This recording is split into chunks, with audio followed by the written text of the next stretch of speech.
I'm up in the ceiling, repairing a steam leak in an apartment. This happens. Just snapped off right in the riser. Went ahead and cut this pipe. I'm gonna break that union and then we'll rebuild this. Now I've got it tarped off. Got the kitchen tarped off, things tarped off, and the carpet blower.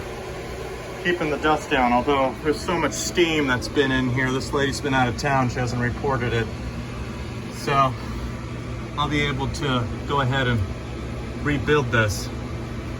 Hopefully I can get that nipple out and rescrew it and rebuild it like this way. I don't know if I have this piece here. See, this is like 1.25 inches by inch by inch, but we'll see what I have. This is a pretty easy fix. So, all right, I'll show you when I'm done. Just thought I'd show you. I'm gonna have to get the rest of this nipple out. There is not much in there. I'm gonna have to do something called coping. I'll cut 2 channels and try and chisel that out as careful as I can. I've got a pipe tap this size. I believe this is most likely 1.25 inches. We'll cope that out and I'll put the pipe tap in there, clean up the threads as much as possible. And if I have to, I will use the, what is that called? Number 2 Forma gasket. Put this back in because I might have to damage those threads just a little bit to get it back in. This is our tap set.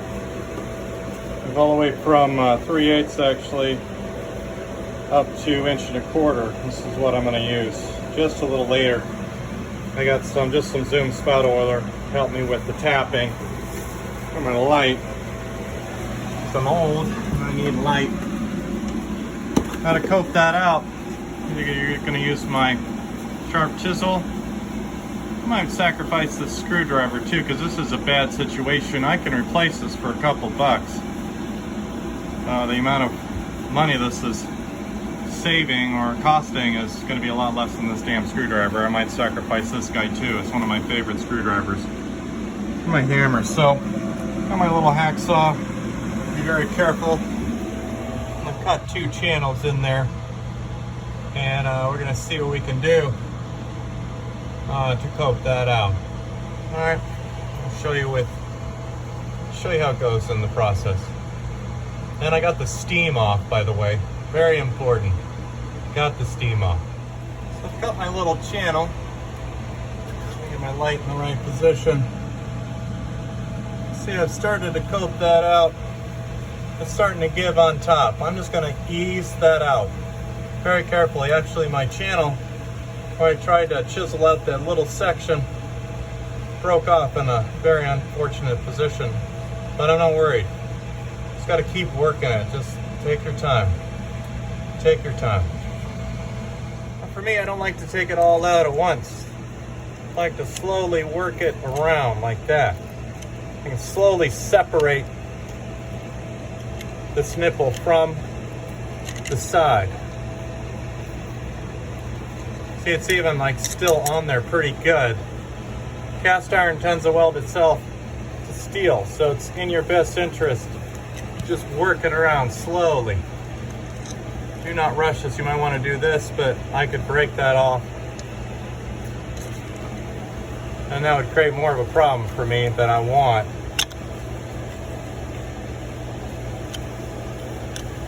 So I'm just going to work it around. My main goal was to get behind. To get all the way behind so that I can do this. Alright, it's going to take me 2 hands. Pull that out. See if we can get the threader in there. I might have to chisel out a little bit more where that other piece came out, which is unfortunate. That's what it looks like when I got it out. Give me that little piece that was giving me problems, which is good. And I don't know if you can see threads on here. They're not exciting, but I'm going to clean that up.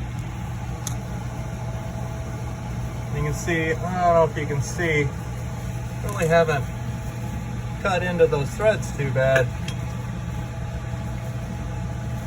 Should probably practice on a piece. Yeah, I got a little bit of the backside there. Practice on a few pieces downstairs. so you can get the hang of it before you go up here and try this. It would be really good. That should clean up. I'm gonna go throw the threader in here and clean that pipe thread. So I got the threader started. I just wanted to show you it's very, very important on an old set of threads like this. You don't want to cross thread this. You got to get this, very carefully get it to go in straight. And if some of the threads have some debris or something in there, you got to take your, screwdriver. I had to take this little screwdriver and clean up a little bit. And the big screwdriver as well, whatever you can get in there. Clean up the threads a little bit before you do this. You do not want to cross thread this. I got this going in nice and straight. So it's already starting to clean those threads. So I'll throw some oil on there. We'll back this in and out and just clean that up real nice. I'll show you when I'm done. Just show you midway. This guy's already cleaning out the threads in here, and I'm taking it slow, and I'm using a small wrench. And just by way of safety, if I can thread this back in. There we go. Just by way of safety, know your surroundings. I'm putting a moderate amount of force on this, but not too much. I'm just gotta be aware of my surroundings. Like here, I should probably clean this up. Make sure if this gives, I'm not hitting it. I'm pretty safe right now. But when you're dealing with up in the ceiling, you got this very sharp wire. Make sure your tetanus shot is in order. Wear good gloves. Make sure your head, or my neck, which is up here too, isn't like catching on something like that. Just be aware of your surroundings. So I'm gonna work this in and out a couple times, and it's gonna clean those threads up real nice. So it's fairly clean right now. I see a couple of the threads a little marred. That's not surprising. Kind of on that side. Not a big deal. I'll try a nipple in here, see if I need to thread it. Use the pipe tap a little more on it, just to make sure I can get some depth on here. It'd be nice to have Schedule 80 nipples when dealing with something like this right off the riser, but these have lasted. I think this probably was Schedule 80. Was here. Now my hope is that I'm going to rebuild this right here to that, and then this guy right here, if I can unscrew that nipple and just rebuild it going up into what is his kitchen area right here. Probably cut and thread another piece of 3/4 inch pipe right there, and it'll be a pretty easy fix from that standpoint. So that's assuming I can rebuild this guy. But for now, I'm just gonna go ahead and take a pipe plug, and I'm gonna plug this guy up. His radiators are off upstairs, but I can put a piece of tape on here. The vacuum system, nothing should come out of here, if anything, so that'll be good, or here. So if it's a cold day, you can put the heat back on, and I could put something there to cap that off as well, and go ahead and spin that nipple and cap it off. And but I'm not too concerned today. It's a warm day. Just gonna leave it off for now. I'm gonna just put a plug in there, just because if somebody comes and turns it on, like they shouldn't, but you never know, just to be good, so there won't be any direct steam. Got this part on the bench. I'll try and disassemble it, if I can use that fitting if I can, and then use my 1/4 inch nipple set to rebuild this thing from scratch. I'm gonna heat this up best I can, and then try and spin it off.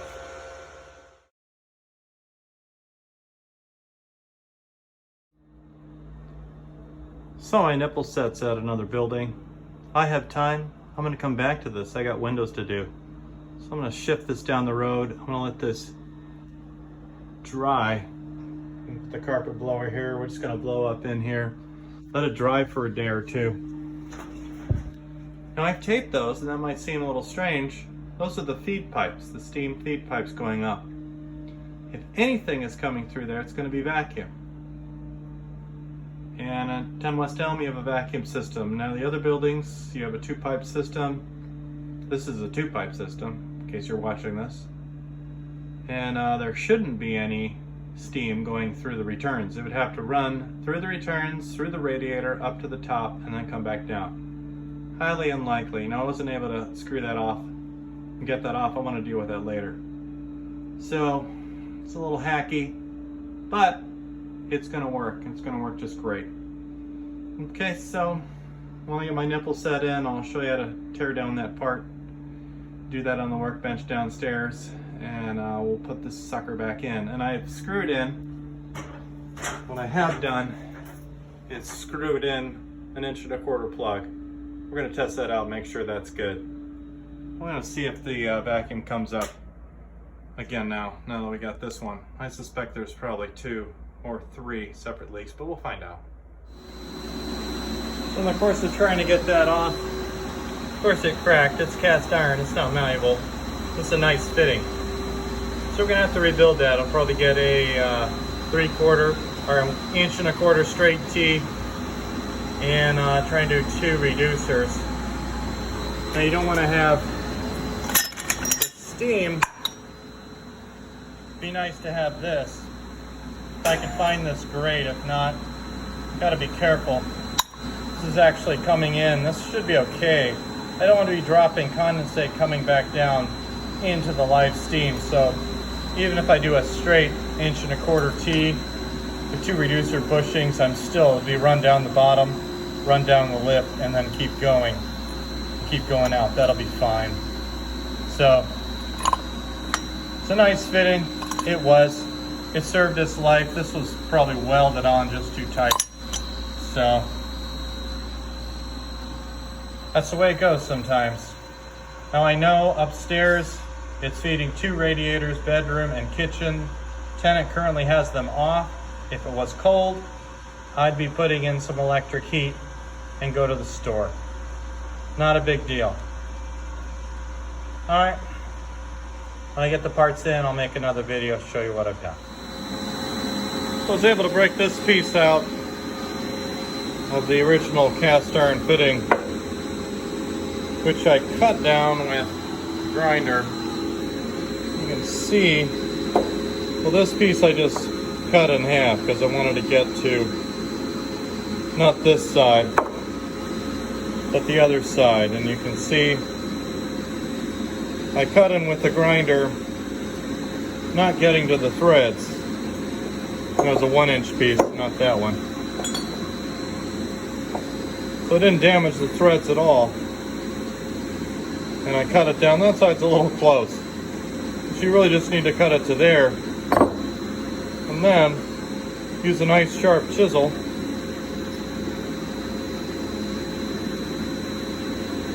It's always a good time to do chisel maintenance, right? Nice sharp chisel just to snap this cast iron fitting. These cast iron fittings will pop, will snap right off. You don't have to worry about cutting right into the threads. I got a nice clean thread and I can clean that up. With either the threader or the grinder. Here's the other piece. So that went just right here. Just show you what that's like.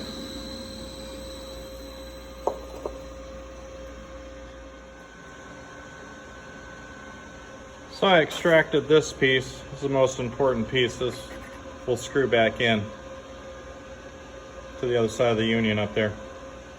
And I snapped this piece out of this cast iron fitting. I just want to show you that I cut into the threads there and on this side too. Here's the other piece.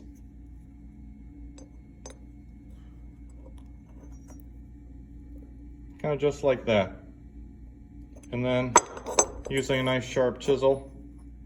This is sharper than you'd normally make a chisel, but this is what I use. Snaps that right out. And that's always a good time to use some chisel maintenance here. You know, create problems for yourself. So I was able to break this off without damaging the threads and then clean it up on the wire wheel. Maybe even put it in a threader. just clean that sucker up. So, I know this piece will extend it just a little bit, but I'm okay. I don't have to spin this off, thankfully, because this is pretty welded on there. So I know I can extend this piece and I can adjust the nipples coming out of here and then this nipple here. So I'm in a good position. So I've screwed it back in.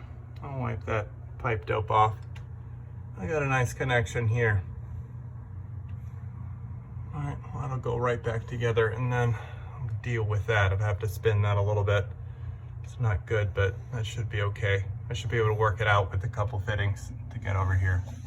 Try to unscrew it from the top. I'm gonna have to go up there. There's a fitting up there keeping it from coming down. So I'll deal with that. So here's my first guess. Only like 245s. I think the original had 145. But hey, you're putting this back. You're trying to do it as judicious as possible. Look at how close that is. I had to spin this fitting a little past, just a little past tight, and then spin it back. But I've put Monster and paste on that, so I can do that. It's okay. You try to avoid that as much as possible. And with these, I mean, you don't want to spin this back any whenever you're putting these in. Again, I'm going to wipe these down. That looks horrible. Nobody's going to see this. And I have galvanized in here, but this is steam. It's not the worst thing. I'm going to probably flake off the galvanizing coating in the inside of it with the heat differential and stuff like that, but this is not going to be too bad. I just have this chrome piece here just so I can go upstairs and unscrew that fitting there and it won't drop down. Break off that controller and crack the toe. All right, this is just the first guess. I might have to redo this to get it to work right. And I'm going to get my fitting 1 inch by 3/4, and they do 1 inch here because this piece is going to have to be pretty level. That allows the condensate to drain back in here and not do that. That's why they also do 1 inch here to a 3/4 inch feed, and that's the same fitting right there. All right, I'm gonna go upstairs and bug these people for just a minute. So I got it back in. Redone the radiator upstairs. It's just good to put your level on here and see I've got a little bit of pitch, which is nice. It's just always good to check and see. It's okay if this guy's dead level. That's okay too. That's what the 1 inch is for. Looking at the rest of this, you know, you take your pick. You know, like those nipples. It's always nice when you redo that. We have some Schedule 80 nipples. So if that goes, that's usually the culprit right there. The short nipple coming right out of the return line. It's good to put in Schedule 80 in there. Looking at the rest of this, you don't take your pick. So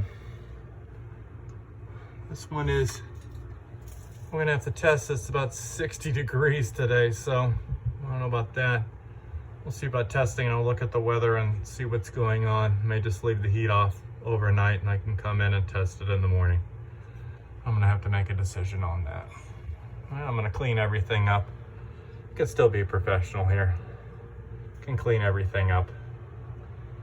And that's, well, we'll run a test and we'll see. Well, the system was good. There's no leaks in that repair job. Just show you your fittings here. It's your 3/4 and your 1 inch. And should have had that prepared. Yeah, so here's your 3/4 to 1/2 inch. This is on the return. And I don't see one, but I'm pretty sure I have the 1 inch to 3/4 as well. These are things you need in stock. These are things you absolutely need in stock. Couplings. If Paul doesn't prefer these. I don't either. If you can do it without this, great. But hey, if it's 20 degrees or less, do what you have to do to get the heat back on. Sorry, I got the pump cycling on. I'm trying to talk a little louder.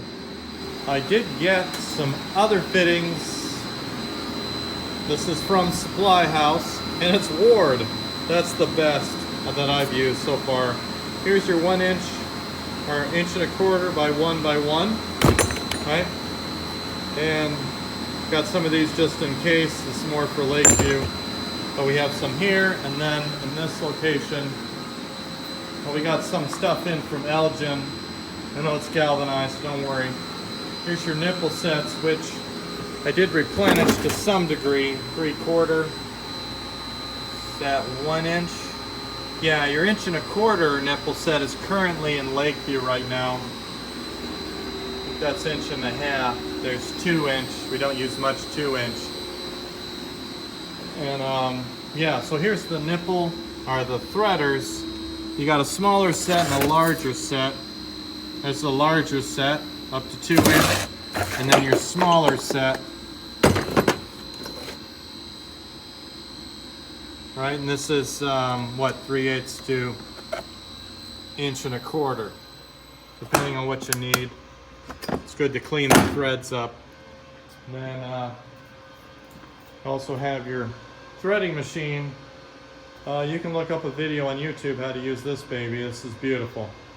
Great for making custom pipes, because you might have to redo the riser up to the radiator on the floor above.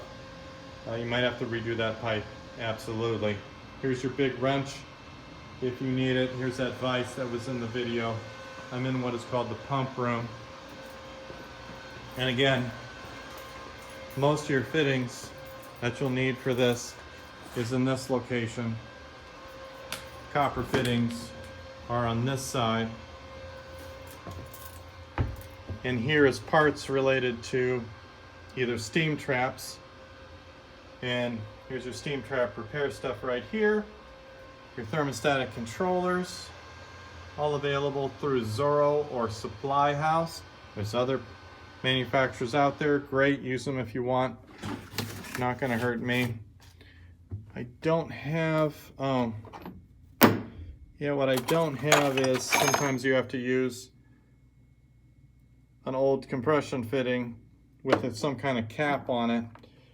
If you're going to leave the radiators disconnected, you got to find a way to plug those up, which I don't seem to have one right now. We need to have those available all the time in case something goes on. But here's your caps and plugs. We're going to need some extra. And I'm burning video looking for stuff, and I shouldn't. It's the piece that goes on this, which it looks like, it'd be like this piece would go onto the thermostatic controller where it would normally go in the radiator, and you can cap this piece here, or you can cap it on this piece, whatever you want. But leave that open, you're going to create troubles for yourself. Again, that was a pretty standard leak. It went well, it just took time, and we had to dry out the location for a number of days because the steam leak was just excessive and the tenant wasn't home to report it to us. We currently have one more leak in this building as we speak. It's going to need to be repaired. I'll leave that to someone else. Good luck.